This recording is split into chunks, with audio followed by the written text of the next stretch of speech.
দক্ষিণ এশিয়া বিশেষজ্ঞ William B Miller একদা বলেছিলেন, 1981 সালের পরিবর্তে যদি 1975 সালে জিয়াউর রহমানকে হত্যা করা হতো, তাহলে বাংলাদেশের পরিণতি যে কি হতো তা কল্পনা করাও কঠিন। হয়তো আফগানিস্তান বা লাইবেরিয়ার মডেলের কোনো একটি ব্যর্থ রাষ্ট্রে পরিণত হতো।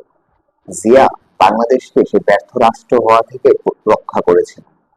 হ্যাঁ, আজকে আমরা কথা বলবো স্বাধীন বাংলাদেশের সফলতম শাসক জিয়াউর রহমানের ব্যাপারে, যিনি ক্ষমতা ছাড়ার পর তার পিছনে কিছু রেখে যান, না ব্যাংক অ্যাকাউন্টে হাজার কোটি টাকা, আর না বিদেশে শত শত কোটি টাকার অবৈধ সম্পত্তি।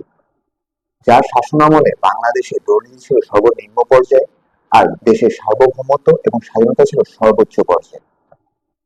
চলুন জেনে আসি জিয়াউর রহমান সম্পর্কে। জিয়াউর রহমান, তার জন্ম 19 জানুয়ারি 1936 সালে বগুড়ার পাঠাবাড়িতে। তার পিতা একজন রসায়নবিদ ছিলেন। পিতার চাকরির সূত্রে জিয়াউর রহমানের বেড়ে ওঠা বগুড়া এবং কলকাতাতে। 1947 সালে দেশভাগের পর তিনি তার পরিবারের সাথে পশ্চিম পাকিস্তানের করাচিতে চলে যান। এরপর 1953 সালে তিনি পশ্চিম পাকিস্তানের কাকল মিলিটারি একাডেমিতে যোগদান করেন। দীর্ঘ 2 বছরের কঠোর ট্রেনিং শেষ করে 1955 সালে তিনি সেকেন্ড লেফটেন্যান্ট হিসেবে পাকিস্তান সেনাবাহিনীতে কমিশন প্রাপ্ত হন। একজন সুদক্ষ ছত্রি সেনা এবং কমান্ডার হিসাবে তিনি পুরো সেনাবাহিনীতে খুব দ্রুত জনপ্রিয়তা লাভ করেন।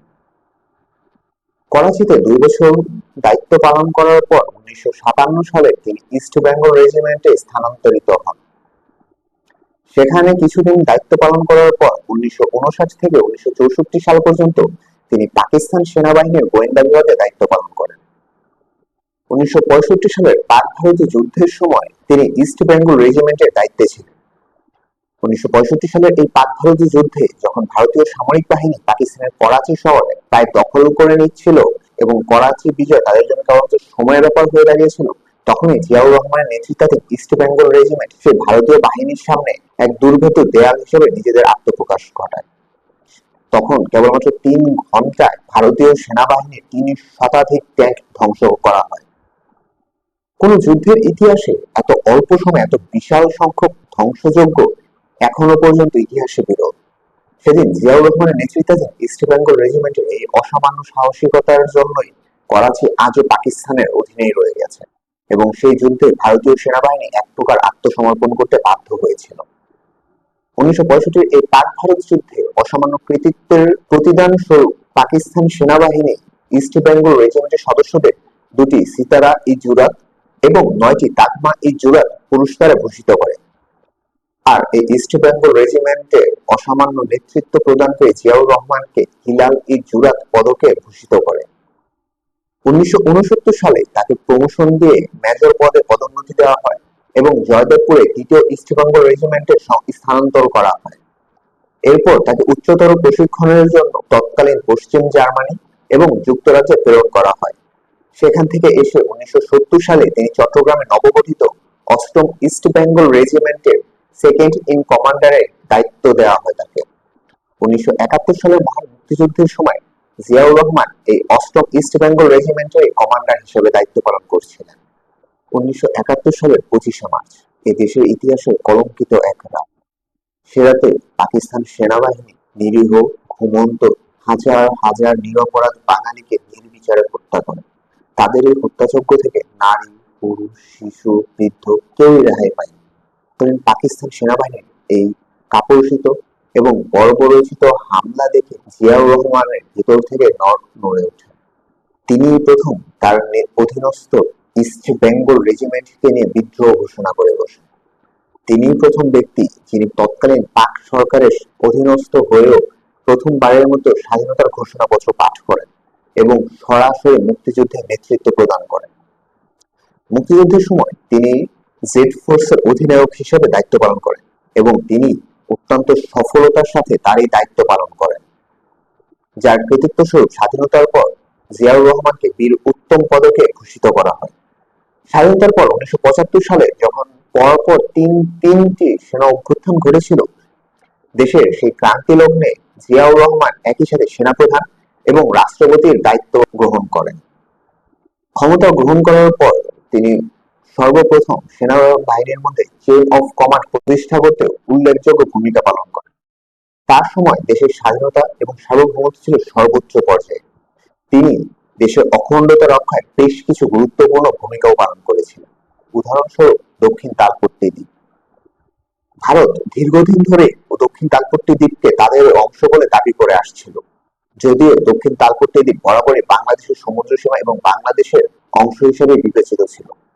ফলশ্রুতিতে 1981 সালে 11 মে ভারত তাদের আইএনএস সন্ধায়ক নামক একটি যুদ্ধজাহাজ প্রেরণ করে এবং এই দক্ষিণ তালপট্টি দ্বীপ দখল করে সেখানে একটি সেনাঘাঁটি স্থাপন করে, যা বাংলাদেশের সরাসরি স্বাধীনতা এবং সার্বভৌমত্বের লক্ষণ।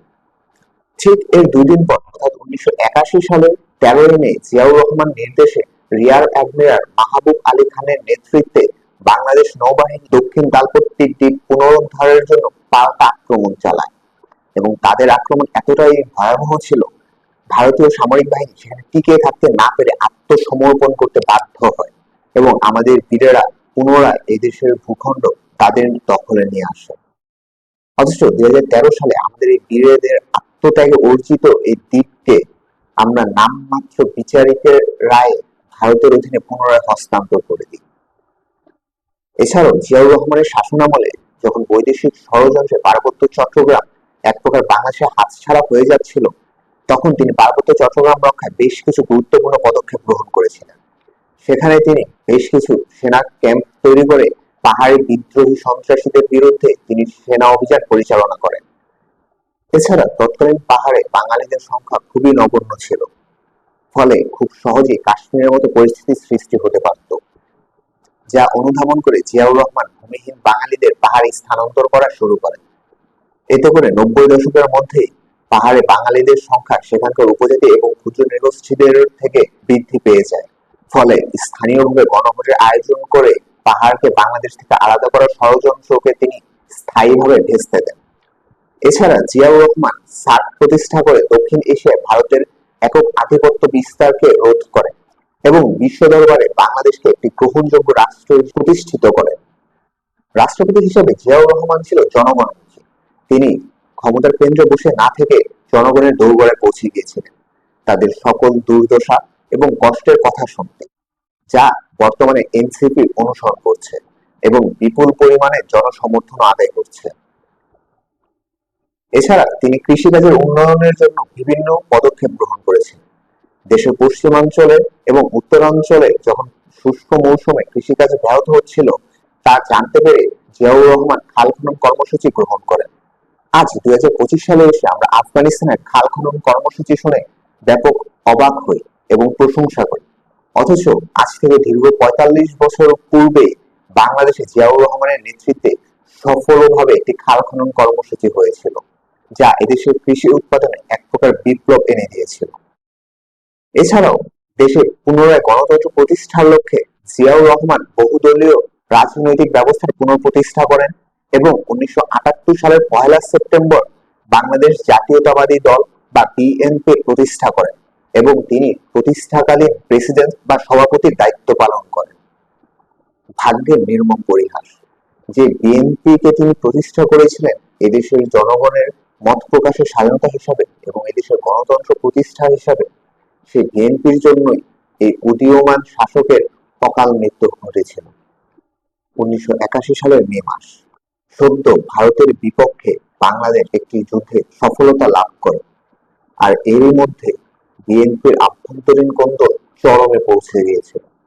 আর এই কোন্দল এতটাই চরম আকার ধারণ করেছিল যে তার নিরসনের জন্য জিয়াউর রহমান এক প্রকার বাধ্য হয়ে 1981 সালের 29 মে ঢাকা থেকে চট্টগ্রামে গিয়েছিলেন। যদিও পরিকল্পনা ছিল আভ্যন্তরীণ কোন্দল নিরসন করে একই দিনে তিনি ঢাকায় ব্যাক করবেন, কিন্তু এই কোন্দল শেষ করতে করতে রাত হয়ে গিয়েছিল। আর তখনকার সময় রাতের জার্নি নিরাপদ হবে না বিধায় তিনি চট্টগ্রাম সার্কিট হাউসে অবস্থান করেন। কোন রকম পূর্ব প্রস্তুতি না থাকায় চট্টগ্রাম সার্কিট হাউসে সেদিন নিরাপত্তা ব্যবস্থা ততটা জোরদার ছিল না। আর এরই সুযোগে লেফটেন্যান্ট কর্নেল মতিউর রহমানের নেতৃত্বাধীন 16 জন কমিশন প্রাপ্ত অফিসারের একটি ছোট্ট দল চট্টগ্রাম সার্কিট হাউসে আক্রমণ চালিয়ে বসে এবং তারা রাষ্ট্রপতি জিয়াউর রহমানকে নির্মমভাবে হত্যা করে।